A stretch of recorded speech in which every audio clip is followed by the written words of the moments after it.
and how we can, I already pressed the button. Okay, awesome. And how we can access our dreams at whatever age, at whatever time, in whatever way. So I'm Cody Wassel with Soul Sprout, speaking to the seeds of your soul and igniting the fire within. And we all have one. And it might be a tiny little spark, or it might be a giant burning flame, but we all have one. Life happens, and we dim our flame. We dim our light. We have parents, teachers, we were all kids. Who here is a part of environmental programming from childhood? Anybody? Anybody have parents? Maybe, yeah, that's all, it's a thing. And we grow up with these programs. We have these things that we then operate in the real world with. I operated in the real world with them. And then I started to realize that I could choose what pieces. So this is fun. And this is where things get fun. So when I was little, I'm an only child, and I'd hang out with all my animals. Do I have any animal lovers here? Yeah, awesome. I have some animals, and they were my life. Absolutely my life. Loved them. I would go out, I'd take them for walks, I would feed them, I'd come home from school, I did all the chores, all the things. I would dust and clean, Mom give me a nice chore list, and then I'd get to go outside and play with my dog Wicket, because I named him after an Ewok. Which, isn't that like a thing just recently? Maybe the fourth Ewok, right? I think that's it. So, animals were a big part of my life. And I learned a lot from them. So, let's fast forward a little bit. We have only child doing her thing with the animals, cool, great. Lots of responsibilities, learning how to be an adult, like decades before I was actually meant to be one. Super fun. And then I started my own business. I had a passion, I had a purpose, I understood something. So I started to create a dream. I didn't know I was doing a thing, but I was. I was creating a dream. I said, oh, you know what? I'm gonna go be a vet tech. Yeah. And then I went to the college and I saw that you had to like cut things open. And I said, I don't think I'm gonna be a vet tech. How else can I save animals? And so then I was like, you know what? Maybe I'll just photograph them. That's nice. And so I actually went to school to be a photographer. And when Anita said I did a lot of things, I have done a lot of things. I've lived a bunch of mini little lives within this one big life, which, by the way, is only going to be about 40 years old in July. That's the magic. That's the magic. I feel like I've lived like 80 lives within the 40 years that I've been here. Great. This is great news. Means I can live like 80 more. So much fun. So I started photographing these animals. And I was like, yeah, I'm a photographer, this is great. Well, then everybody got a digital camera. Did you all guys through the digital camera phase? Where you all got like a Canon SLR? Yeah, me too. And I said, well, this market is now becoming flooded. So what am I gonna do?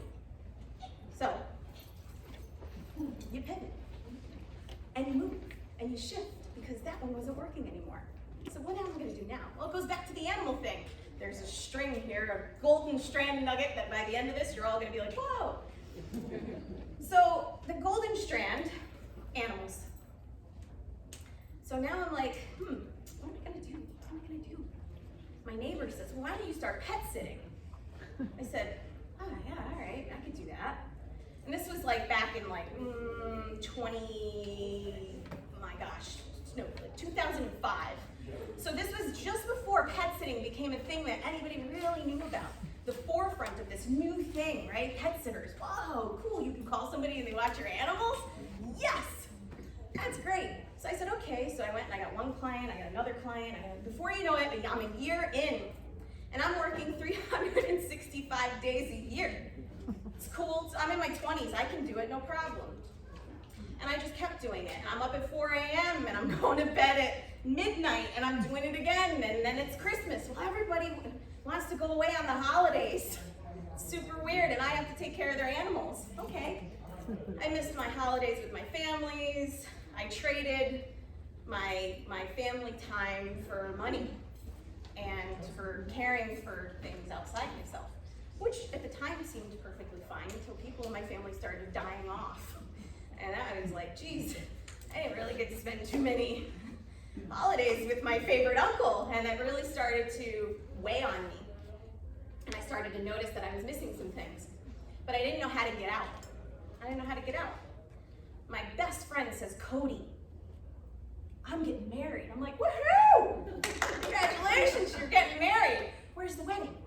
Turks and Caicos. You what? I have to take time off of work and tell people that I'm not going to be here to take care of their animals. I have not done that. It's been 3 years since I started my business. I have not taken time off. What is taking time off?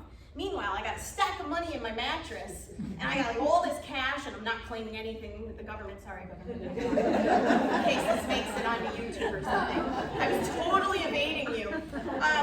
So it was all cash under the table. I was not creating like a credit score for myself. I had no idea how to run a business other than I knew what people wanted.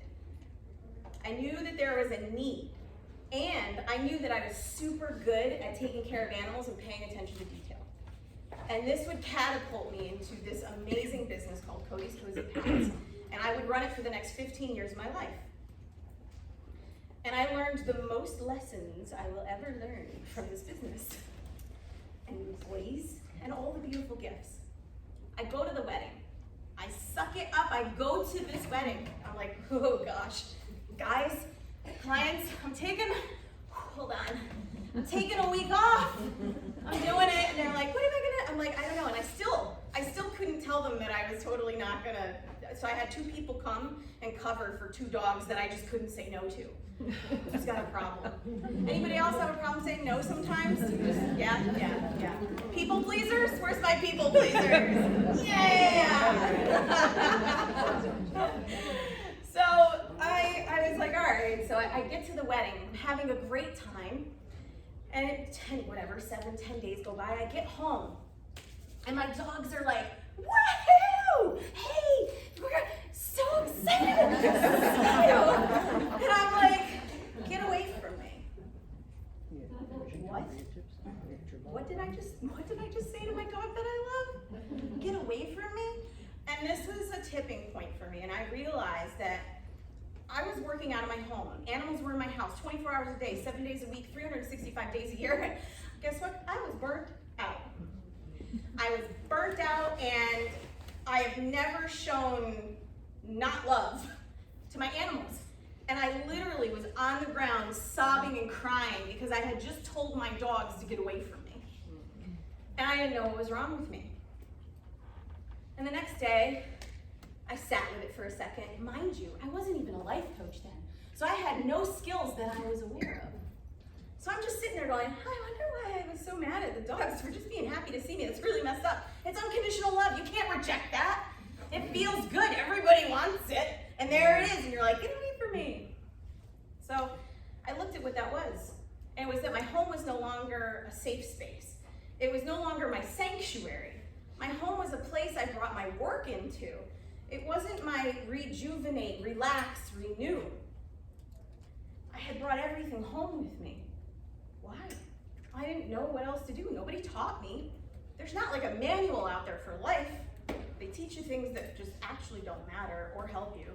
And then you get to life, and then you get to go to all these cool events, like Girlfriend's Weekend with Juanita, and you meet somebody, and oh my gosh, you could be, 30, 40, 50, 60, 70, 80 before the epiphany happens, because they don't actually give you these tools until later.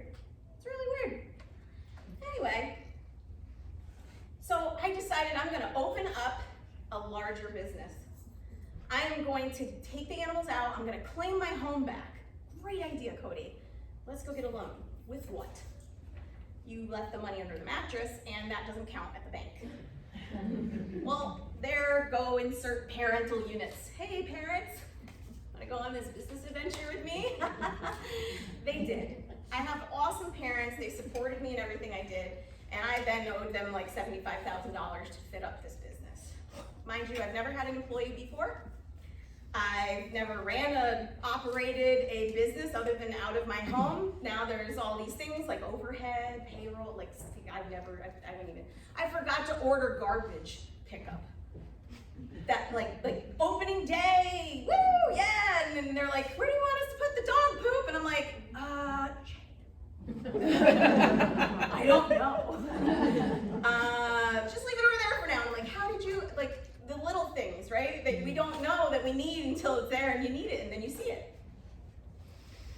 Fast forward 15 years. I built the business to a $500,000 a year business. I put my heart and soul into it. I had the worst landlords fighting me every bit of the way. I had no idea that there was even such a thing as like a male-driven world that didn't believe that females could do anything. I lived in a bubble. And I'm like, why are these people being so unsupportive? And it was just, I was a girl and I had boobs. And you can't do that. My landlord sat there and said, well, there's a 80% chance that you don't even make it. I'm like, watch me. I love a challenge. Watch me.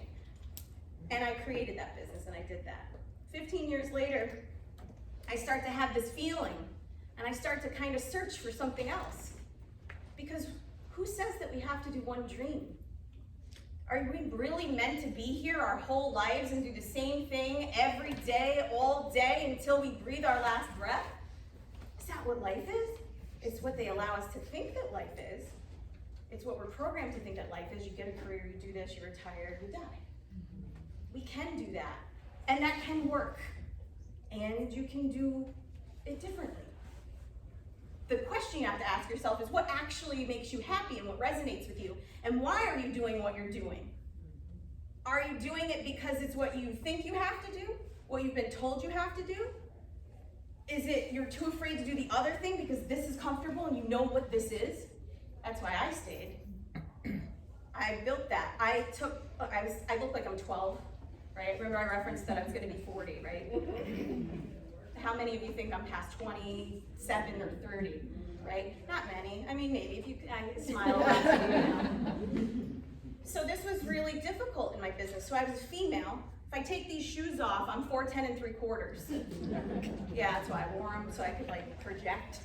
I'm like, maybe we should just, a little taller today. So 4'10 3/4, young look, female, small, happy little positive bubble. And everybody thought I was just like this, oh, thanks for watching my dog, Auntie Cody. And I'm like, what do you mean? I'm an expert in my field, people. Ask me things. I know stuff. I've been doing this a long time. It took me all that time to build up a reputation. Ooh, ego loves reputation. Ego loves it when we feel like we're somebody and we made it. I made it to the top of the industry. Yes! I was known in the community. People called me. They wanted to know, what can I do with my dog? I was especially known for helping giant breeds. I like mastiffs. I have a mastiff at home. His name's Bach. He wakes me up at 4:30 to eat. That part I don't love. But he's a great body pillow. Okay? People were finally calling me. It was magical. I was like, oh, I made it. I am at the top of the career. Woo! I was miserable. I had so many experiences with staff. I had no skills for managing staff. One could say in the very beginning, I even had like an anger problem. I just thought everybody was gonna be like me. What do you mean you're not perfect at taking care of animals like me? My expectations were like, woo! We're scrubbing that with a toothbrush. We don't want the dogs to be dirty. Get in the corner. They're like, what? I'm like, yeah, no, really, it's how my grandmother taught me how to do it. Like, we're all scrubbing this giant concrete floor with toothbrushes. It's a real thing. And they're like, no. And I'm like, yeah, and if you don't do it, you can leave. What? Because I was really serious about having a clean space. And so there was things. They didn't notice the things that I did because I'd been doing it for so long. And I would say things like, what the hell's the matter with you? And well, look with your eyes, not your ass. Where did I get that one from? By the way, those are not skills in which to be an employer. So I learned that the hard way. So there was that. So as I'm coming to this moment where I realize that I'm not happy. I've had all these turbulences. It's like I'm by myself and I'm pushing this rock up the hill alone. And I keep trying to get ahead in this business and it's not happening. And it's not happening. And I'm trying to make things better and I'm trying to make my workers happy and I'm trying to make bigger spaces for the dogs. And the roof is leaking and the landlord's fighting me. New tail, like everything. He just fights me on everything. And we have lawyers and I'm losing money and money and money and money. And then I was gonna get married and then that didn't happen. And there goes $40,000 out the window because that was 3 months before. It's okay, I still got my really cool cake, which by the way was designed to look like Bach. I had a dog wedding cake. And instead of the wedding cake, it ended up being my birthday cake. I catered my own birthday and celebrated instead. I was like, well, no wedding, I'm having an epic birthday and I'm still having my cake. And I'm gonna eat it too. So I start to see this woman. So I'm miserable, right? Cortisol levels go up. I become this 167-pound, 4'10" little ball of frustration. And I'm not physically happy. My body physically hurts. I'm outwardly faking it really, really well. My life is falling apart personally and professionally. I don't want to be where I am. And what do? What do you do when you're looking at the thing that you've created or done your whole life and you don't want to do it anymore? I'm like, well, you could do anything. That's one thing. And then the other person says, well, you can't do anything. And I'm like, what? Well, this is conflicting. Can I or can't I? I started watching my workers leave and I resent them for leaving. I'm like, why the hell do you get to leave and I don't get to leave? And I'm stuck here in this, taking care of these animals. Well, here's the thing that I then realized is that I could leave, but I was scared. I didn't know what to do. I didn't know how to get out. My elephants are also sharing their truth about things right now. I didn't know how to get out. And I really struggled. I kept telling my clients, like, I can't do this forever. They're like, oh, you're just having a bad day. I'm like, no, I think it's deeper than that. It's probably a little deeper than having a bad day. I started seeing this woman for spiritual weight loss. Oh yeah, it's a thing. Why? Because Atkins, keto, and all the other ones I ever tried didn't work. And then I'd lose weight and then I'd gain like all of it back plus some. Who's ever done that? Yeah, fun game, isn't it? Yeah, and your body's like, what are you doing? Just love me more and feed me good. Like, why are you trying all these crazy outlandish things? It's because we're just desperate. We want to try something, anything, right? And we want to get there as fast as we can and feel as good as we can as fast as possible. Yeah, it just doesn't work like that. It just doesn't work like that. So I'm like, well, I've tried everything. So let me try energetically. Come on, baby. Let's Reiki this fat off. Reiki it! Well, that's what I went for, and that's not at all what happened. What actually happened was a lot of actual spiritual kind of just support and how was I feeling, what was going on, right? Self-talk, tapping. Tapping is amazing, it works. Anybody here done tapping? Oh my gosh, lifesaver. So I started to talk to her about that. Okay, great. One day I'm sitting in a park. This is where the animal thread of Golden Awesome comes in, you ready? I'm sitting in the park, crossings over in Colony, and I'm on a rock, and there's ducks. And the ducks are swimming by, right? And it's like all of them, they're like, wee, wee. And I'm like, they're so happy. Look at them, there's just water rolling off. They're like, yeah, whatever, nothing matters. I'm just swimming, doing my thing. I'm like, all right, okay. Ducks are cool. And then there's this one lone duck, kind of out there on its own. I'm like, yeah, I don't really want to play with you guys. But I'm watching that one, because that one's different. And I feel I'm different. I think I'm different. Really, we're all kind of similar, but I feel different. And I watch this duck, and he shoves his head down. I mean, really far, way farther than any of the other ducks are trying. And his butt just flies up in the air, and his little flippers go flying up in the air. And they're like, and I'm like, wow, he's really, he's like, I got the gold down here. They don't even know. And he's over there he found the best kelp bed or moss or I don't know what was down there. And all of a sudden, out loud comes, I have to sell my business. What? I felt 80 pounds lighter. It was the first time I actually said it into existence. I had thought it, I had felt it, I hadn't spoken it. I hadn't spoken the truth of what it was that I needed. Woo! That's powerful. Anybody ever notice the difference between when you feel it and when you speak it? And then when we speak it and we start talking about it, what happens? It starts to become real. Yeah. And I'm headed back up to this lady's for my next spiritual weight loss adventure. And I get up there and I'm like,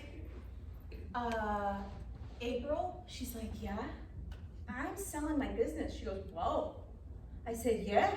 She goes, when? I'm like, I don't know. Interesting thing, right? Little side story here. Let's pause that. On my way up, I was early to this spiritual weight loss, right? And there was a woman who was doing tarot reading. And you know when you're on the brink of some changes, you all want to get some tarot read. We need answers. Lady, flip the card. Flip it. I know you're going to tell me what I need to hear. Come on. So I go, and this lady, there's a tarot reader on my way there. And I was like, yeah, just do it. No, you don't need a tarot reader, Cody. I'm like, oh, yeah, we do. This is life-changing. You better get in there. She has these round tarot cards. I've never seen round ones before, and she had this beautiful English accent. And I'm like, well, it must be extra special because they're round, and she doesn't, she speaks a different language, so this is great. This must mean something. Because now I'm looking for something in everything to help me with the thing that I just said, which was terrifying. And she knows nothing. And the woman says, oh, it looks like you're going to be doing like a big move or da-da-da-da-da, and within the next 6 months. And I'm like, is this woman out of her mind? How am I going to sell a niche business in 6 months? In my head, I was thinking I had just verbally spoke into existence what I was going to be working towards for the next 3 years while I died a slow death inside. All right. I'm like, 6 months. I'm like, I don't know. Okay, 6 months. 6 months? Maybe. I mean, I don't know how, but it's possible. Maybe. So, tell April, I go home. Anybody ever hear voices? No? I'm alone on that one? Or are you guys just too embarrassed? Okay? They're like, well, don't tell her she's going to send us to bed. No, it's a safe space, guys. Safe space. So I'm laying in my bed that night, and I hear this voice. And it says, call Jen! And I'm like, I live alone. This isn't good. And I'm like, what, Jen? Silence. I'm like, of course. So only tell me things when you want to, but then you don't give me the rest of it. That's fine. I'll figure it out. So I'm like, Jen, Jen related to dog stuff. Okay. So I had this worker, Jen, and she had left and done her own thing and go off to do pet sitting, and she worked for the state. She hates the state. Sorry, state, if you're watching this. I know the tax thing and the money and the mattress, and now somebody doesn't like work for you. Sorry. So I called, I texted her. I'm like, hey, Jen. She's like, what? I'm like, what are you doing? She's like, oh, this is weird. She goes, I was just watching TV. I said, well, that's not that weird, Jen. She goes, no. The kid on the TV's name is Cody, and they were just yelling out your name. I'm like, well, that's good that you had a TV doing it, because over here, someone was yelling out your name, but I don't have any electrical devices on, so it's slightly more concerning. Good for you. So I'm like, what do you, we're chit-chatting. She says, do you have time to talk tomorrow? Yes. Next morning, I'm talking to her, and she's like, oh yeah, my husband and I were thinking about maybe doing something like what you do. I'm like, oh really? She's like, yeah. And so here I'm thinking like, oh, so you're just gonna tell me that you're gonna open up some competition, huh? And then I was like, Cody. I'm like, oh. And I'm like, well, what if you bought one that was already established? What? Yeah, that's right. I spoke it. The universe heard me. God, creator, whatever it is that you believe in, right? It hears it. It understands. There's a vibration to our words and the things and manifest, and it's there. And you speak it, and then doors open. This was within 48 hours of the duck. Who here wants to go find a duck butt? Yeah. Very inspirational. So I'm like, wow, this is amazing. So we're talking, and well, you ready for this? 6 months later, they took over running the business. 6 months. That tarot lady, she's creepy. She's on point, but she's creepy. So 6 months later, they take over running the business. And then that thing happened. Do you guys remember when we all got stuck in the houses? Yeah, we're not talking about that. But just prior to that, we signed agreements and such. And that was the preliminary thing. And then the final sign-off was literally 2 months before that thing happened. And I was free. Oh, what am I doing? I have sold my business, and I'm actually no idea what I'm doing next. Legitimately sold my business, and I'm just like, I guess I'll figure it out. Have any of you ever signed up for like those Mind Movie things or those apps, right, where you can like personally develop yourself through an app, and then you never go back to it? You're like, this sounds like a great idea. I'm gonna sign up for this, and then I'm never gonna log in. Yeah, I did that. And the interesting thing, though, was there was this free ticket that went along with this sign-up for this thing called Dream Builder Live. Of course, I forget about that because now I had signed up for that thing like a year before. Now it's January. Well, no, I'm sorry, it's June because it was 6 months. And from that June that we signed the first set of paperwork, this woman calls me and she says, "Hi, this is so-and-so from Dream Builder Live. You got a blah, blah, blah ticket for free to go da-da-da-da." And I hang up on her. You guys hear free and hang up? Yeah, me too. Oops. She calls back and she says, "Oh, I think we got disconnected." I said, "Oh no, I hung up on you.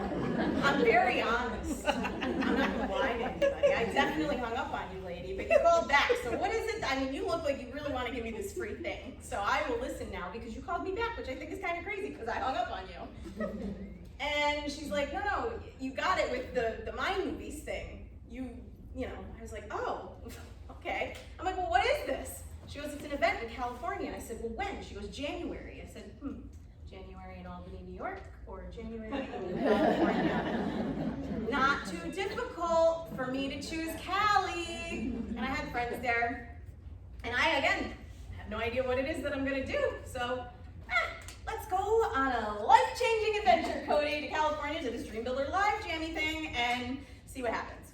So we get there, and I walk in, and there's these people, and they're dancing, and they're like, yeah. And I'm like, what cult bullshit did I just sign up for? They're dancing in unison. What is this? And they're like,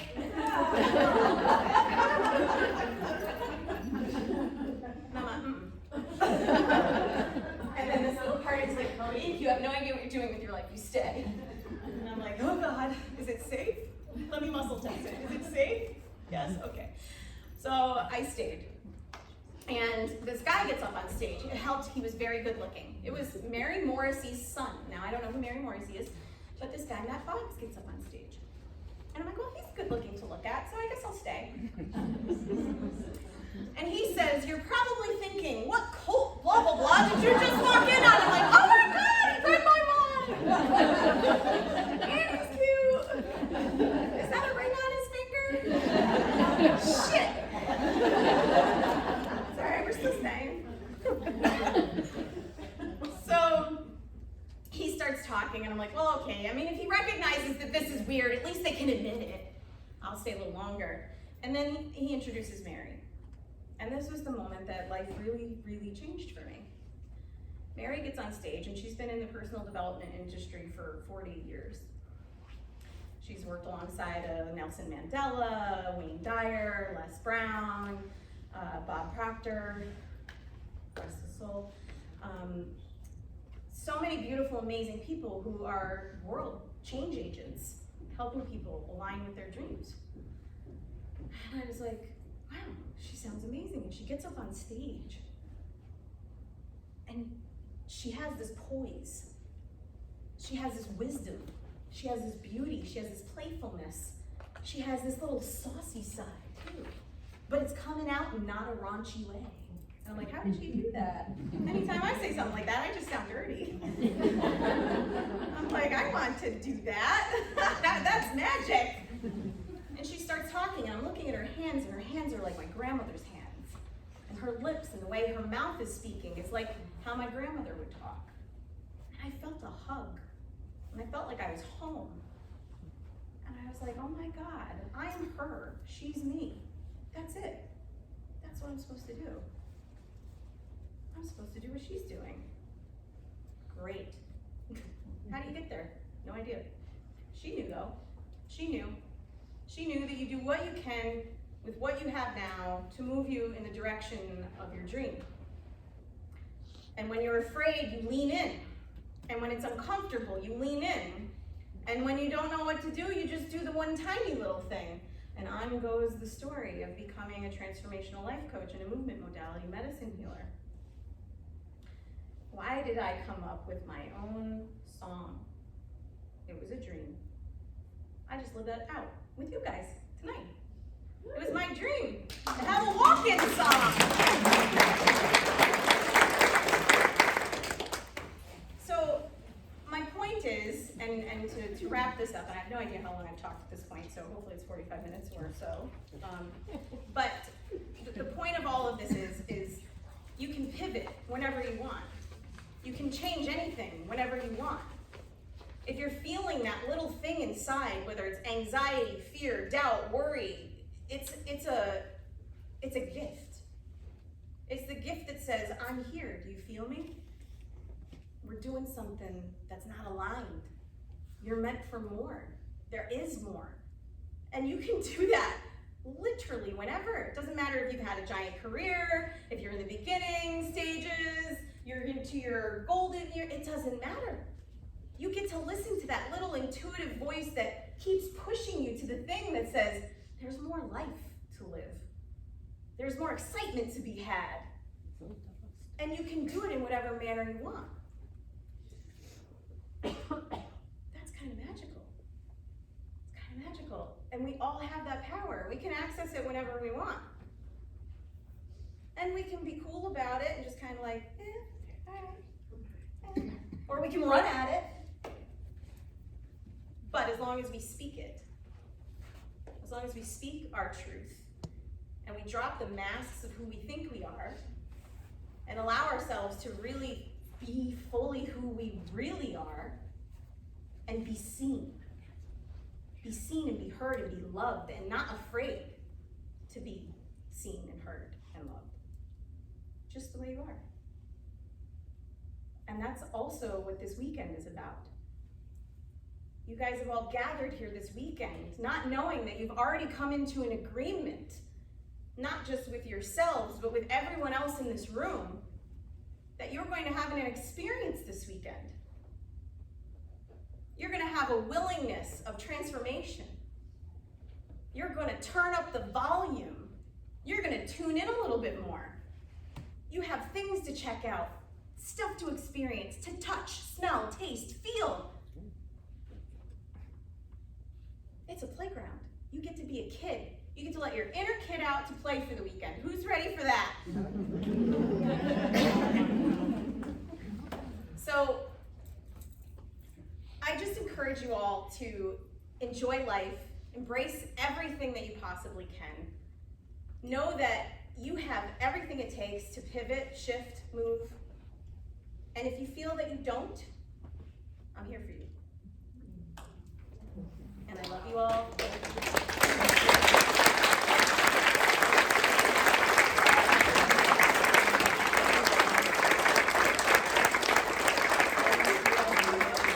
Also, guys, if you're interested, Transcendence is on Sunday morning.